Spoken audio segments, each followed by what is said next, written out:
HQ community. So tell us a little bit about who you are and what you do. Hi, Josh. Thank you for having me here on your platform. I really appreciate it. So I'm Cherry Prailleau. I am a senior communications lead slash technical writer, or communications lead slash senior technical writer. That terms get a little bit twisted. For Point B, I work in partnership with a bank in the Chicago area as their communications lead. I'm responsible for creating, reviewing, distributing their communications plans or needs regarding major events such as outages or incidents for the organization. Very cool. And a quick question, are those sound panels on the back on your wall? No, actually, it's artwork.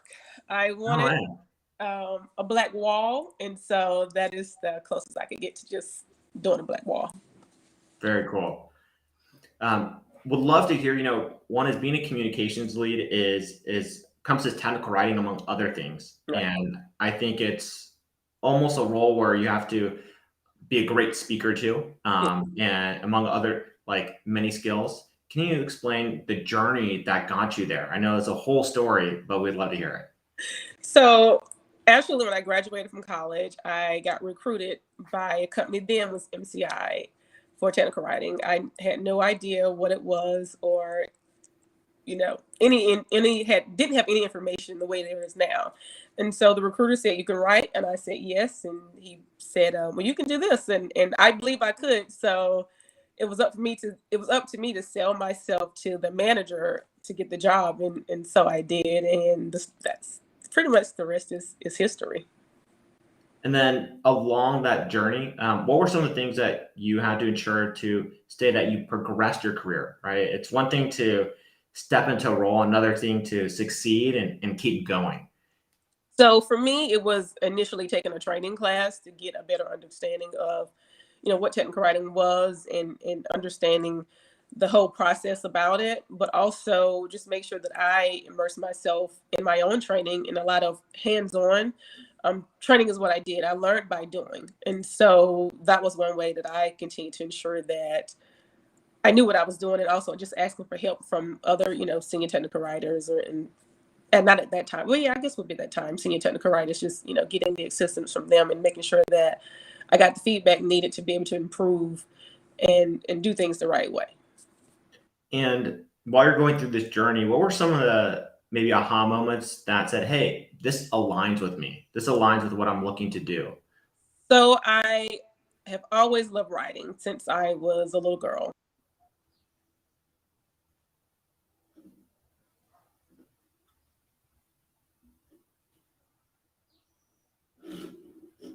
Looks like you're on mute now. Maybe looks like maybe your connection. If you want to reconnect real quick, let me see. Let me try to reconnect you. If you want to leave, then come back in. I think that'd probably be the easiest way to reconnect.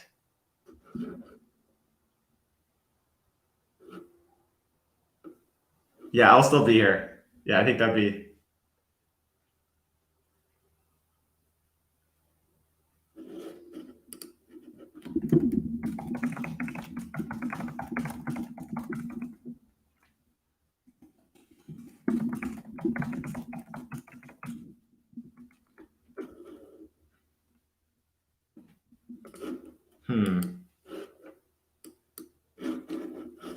Let me see. So bear with us for one moment, guys. We're trying to figure out how to reconnect.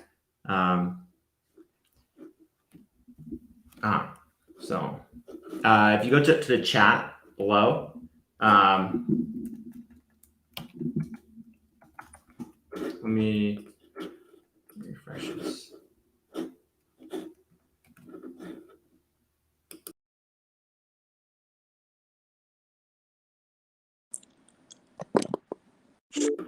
Okay. I think that works.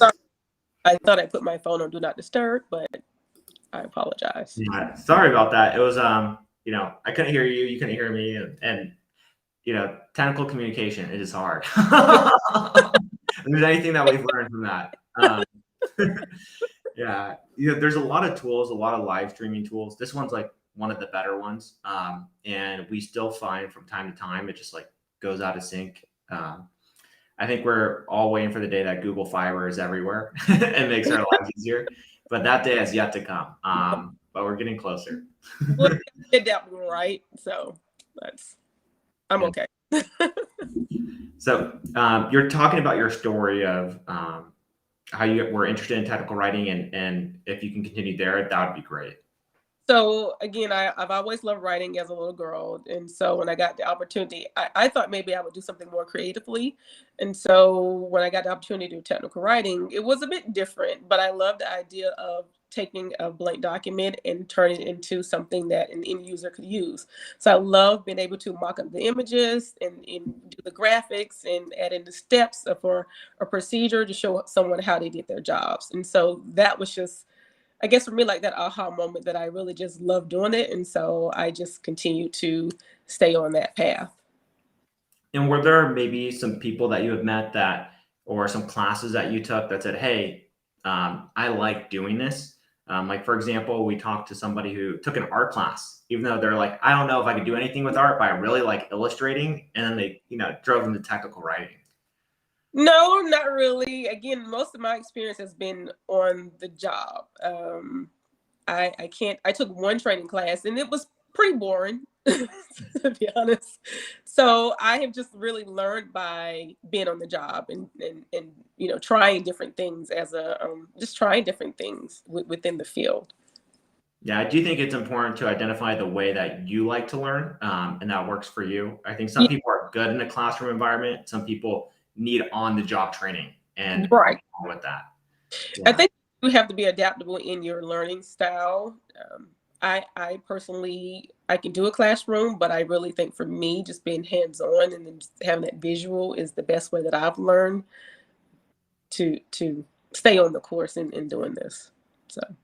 And you've, as a technical writer and as a communications lead, you've gone through and worked with a number of different companies and have had a history of success. And what would you say has enabled that success, not just in terms of your skills, but the ecosystem of the person who you are? So I think number one, you have to have personality.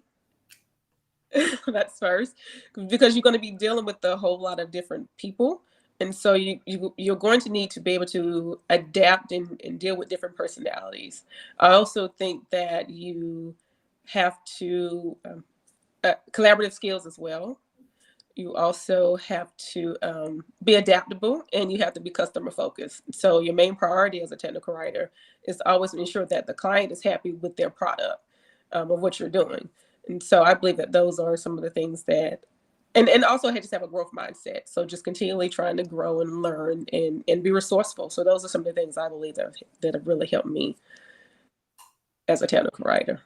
And do you feel like there's like certain projects that really got your interest in terms of the products that you're working on, the companies, and why do you think there was that much alignment there for those projects and companies? So every project is different. So I have a pretty diverse background. I'm always open to try something new, whether I have experience in it or not. So I'm always open to, for example, I'm in banking right now. So it's something I've never done. Previously, I was in healthcare. Prior to that, I was in cybersecurity. So I don't limit myself to the field of where I want to work. If I'm meeting with the managers and they're great and we align, I say I go for it. And if it doesn't work out, that's fine. But I don't limit myself to what field that I work in, because I believe it all works together some way at the end to give you or take you where you want to eventually go. So every job that I've had before here has really helped me. Prior to it, my job at Blue Cross, I worked in ServiceNow. And so now I'm doing the same thing here. So it prepared me to be here. So I think that is what helped me, is that I don't limit myself to what field I want to work in. Hey, very cool. And I'd imagine, that brings up another topic, which you might have a similar answer towards, which is, the tools that you use. There's lots of different tools out there, and such as like Madcap, Confluence, whatever it may be. Do you have tools that you really like? Do you think it's ultimately more about the user than the tool itself? Yeah. Let's see. So the tools I like best, Snagit, again, for the design and the graphic manipulation. Also Visio. Visio was one that I started using years ago, and it was just a mind-blowing tool of understanding a process from beginning to end, and then be able to give someone that high level of it, but then also take it and then break down the steps from that particular flow. So I love using Visio to map out a process, so that way I can create the procedures,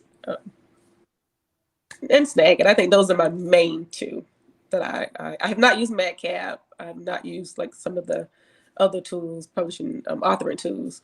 So those are pretty much my go-to.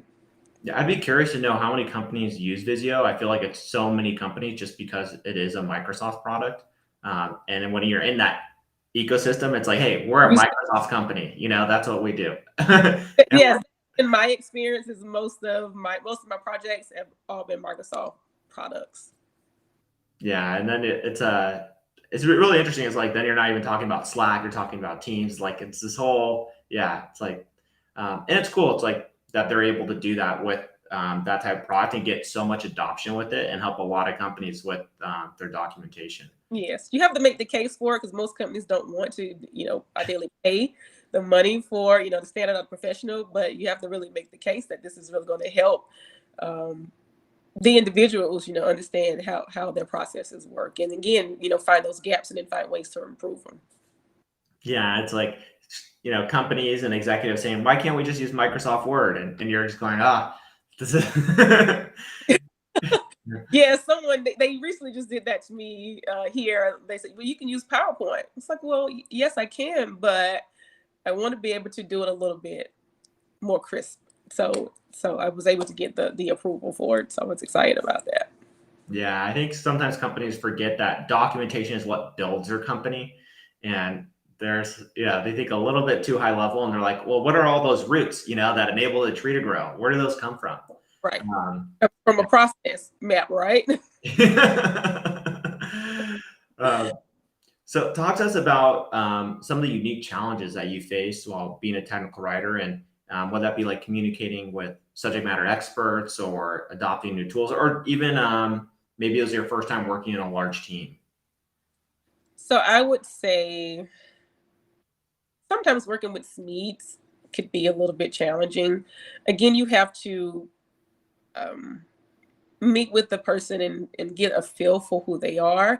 I've had experiences where SMEs, give me information and they're willing to help, let me sit and shadow them so I can document the process. But then I've had other ones that, they don't be bothered. They will send me something that they wrote and then I have to figure the rest out. So I think the challenge of difficult people sometimes, but you have to work around it. So again, that's where you have to be resourceful. So if I can't get what I need from you, and if you're too busy to meet with me, then I will find someone else who I can work with so that I can get the information needed to get the job done. Because ultimately, again, it's about the client. So you usually have to tell them this is about, the end product is about the client and I'm here to do a job and I want to do it successfully. So we have to figure out a way to work together to get it done. I would probably say another one would be, again, we just talked about particular softwares.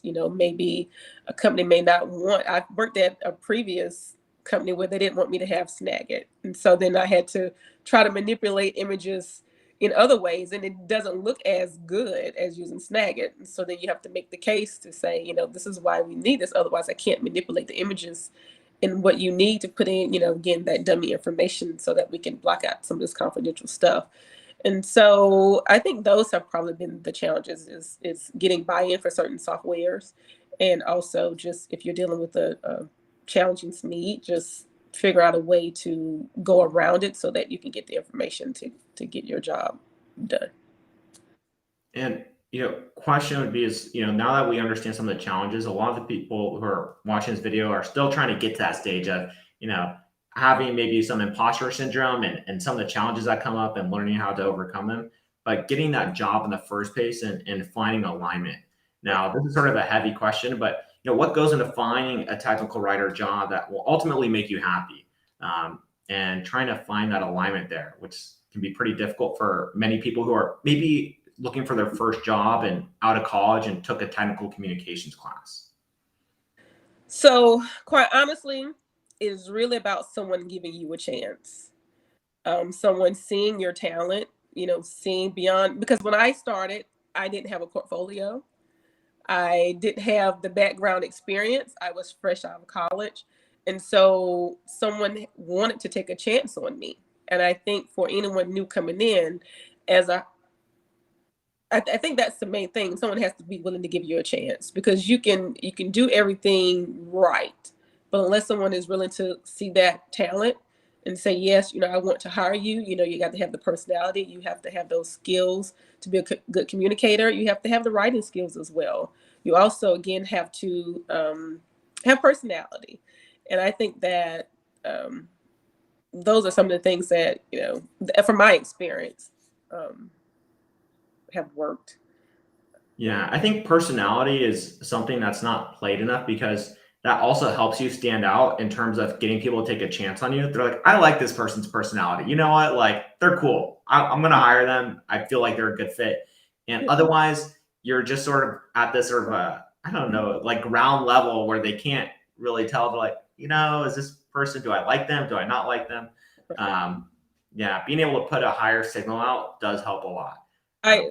From my experience, it's really about personality and whether or not someone can connect with you in that way. So you have to connect with people, because ultimately that's what you're going to be doing, is connecting with a whole diversity of people that you have to be willing to connect with.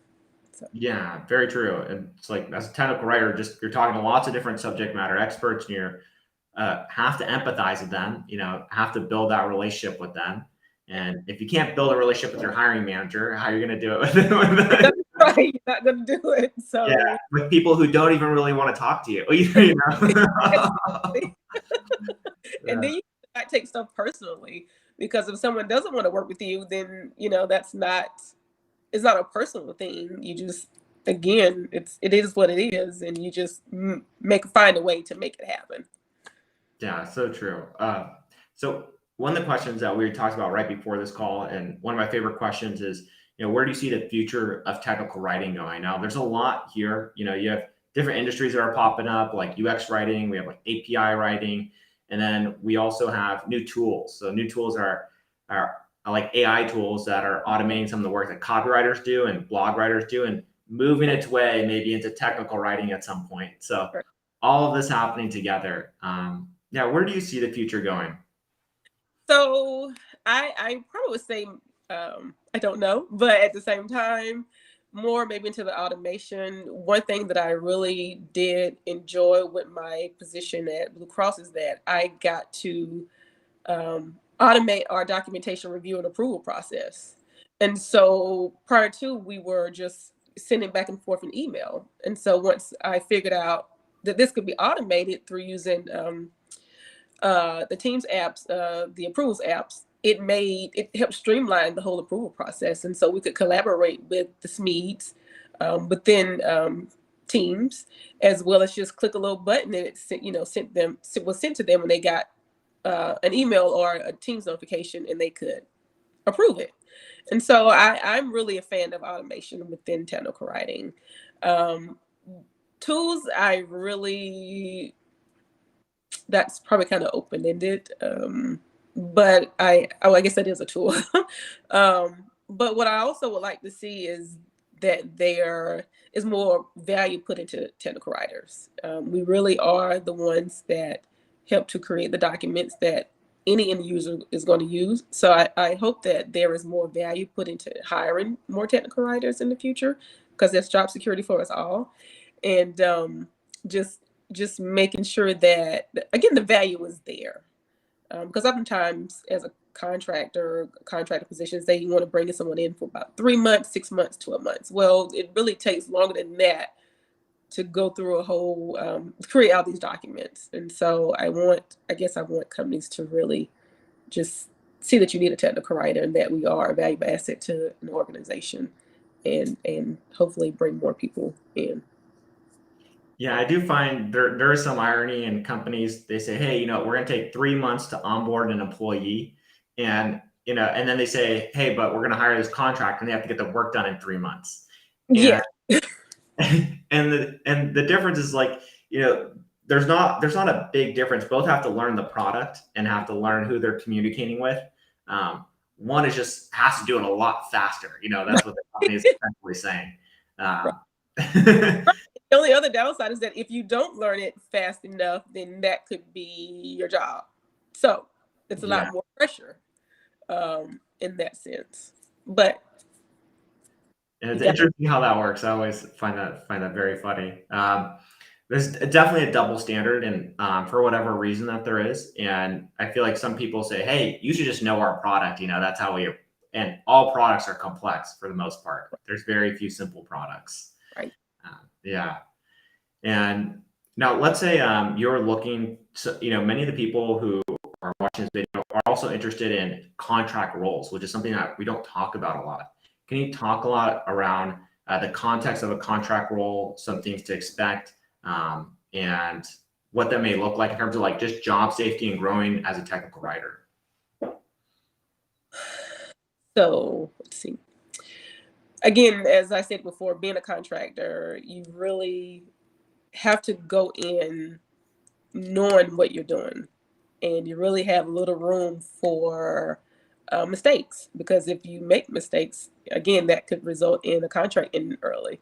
So you really just have to be confident, and you really have to know what you're doing. But we may not know, like I may not know anything about a particular process or a product or a procedure or anything about this company that I may go into. And so I have to be willing to learn as quickly as possible. Like I have been in a position where I just got on a contract, and the next day, like my second day, the manager gave me a document to fix up. And so had I not really technically passed that test, then I don't know what could happen. But thankfully, I was able to, completely reformat and convert the document to something that an end user could use. And so I think that for anyone who wants to be a contractor, again, it's about giving someone a chance, but it's also about just selling yourself and making sure that what you can do can be done, because that's ultimately what it is. You have to do the job. And so you have to find all the right people. You have to be a resource for yourself. You have to show them that you are a subject matter expert in the field, and get the job done. I think. Yeah, I mean, ultimately, setting expectations and meeting them, right? Yeah. Customer focused. You have to be customer focused and making the customer happy at the end of the day, because that is what it's ultimately about. And I'm curious of, your process setting expectations and scoping, your projects to be able to do that, because that's a big part of, working with clients. Again, finding the people I need to work with, finding the stakeholders who I need to work with, making sure that if I communicate with management to see what deliverables I need to put out, and how fast it needs to be put out, and make sure that I meet those deadlines. And if I don't, just communicating to them that I may be a little bit behind. So again, it's just, I guess, open communication and making sure that maybe keep an Excel sheet. Now you have teams where everything can you can manage everything in teams, and so the manager will have access to what you're working on, what you're doing. So I think just trying to manage your time and manage what you're doing, but just also just staying in communication with those who are involved, especially the stakeholders. Yeah, it makes a lot of sense. And I know we talked about many different things here today. So if you have any other suggestions and recommendations for people who are looking to break into technical writing and succeed on the job, what would those be? Number one, I would say use your platform. Go to YouTube and get your channel. Because coincidentally, before you reached out to me, I often use your platform to help me even now.